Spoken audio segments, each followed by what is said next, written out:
Okay, this SDS demo focuses on invoices, and this shows you how to invoice and ship a product that has already been received and is ready to ship on a sales order. Alright, so what I'm going to do is the shipping guy, I'm going to click on shipping and receiving. Okay, I'm going to click on today's invoice list, and if I click search on here, this brings up everything that is due to ship that day. Okay, if I select the date for tomorrow, it'll show that everything that's due for the tomorrow. But as today, I can see what is due to ship that day, so I don't need to go chasing sales guys and say, you know, when do you want this to ship out? Once they set the ship date in the system, I can see what needs to ship that day. As long as the parts are in, I can invoice them out, no problem. Okay, so I'm going to select this particular one. I can select the item. There's only one on the order, but I'm going to select that down there, and I'm going to click new invoice. Okay, that will create the invoice, and it will say invoice saved straight away. Okay.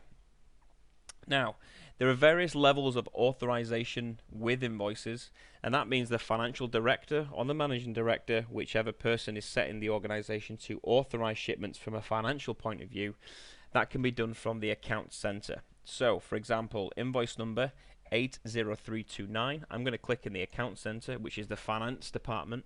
As you can see at the top here, 80329 needs authorization to ship. Okay, if I try and print out an invoice for this particular one here, on here, it will say this invoice is not authorized.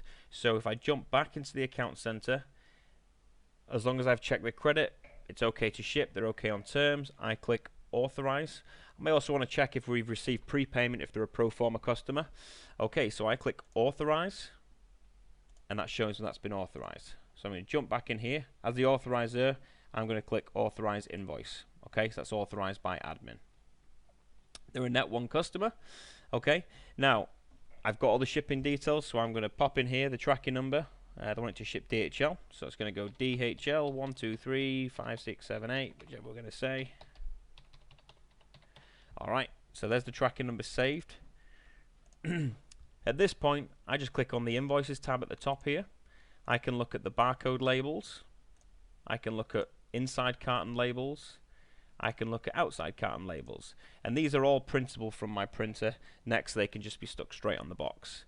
If I look at the preview of the invoice, there we go. There's an overview of the invoice and all the charges. Okay, so I'm just going to click close on there.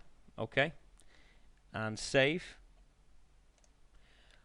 Now, as the salesperson, I'll want to see in my sales order what the status is of this particular sales order.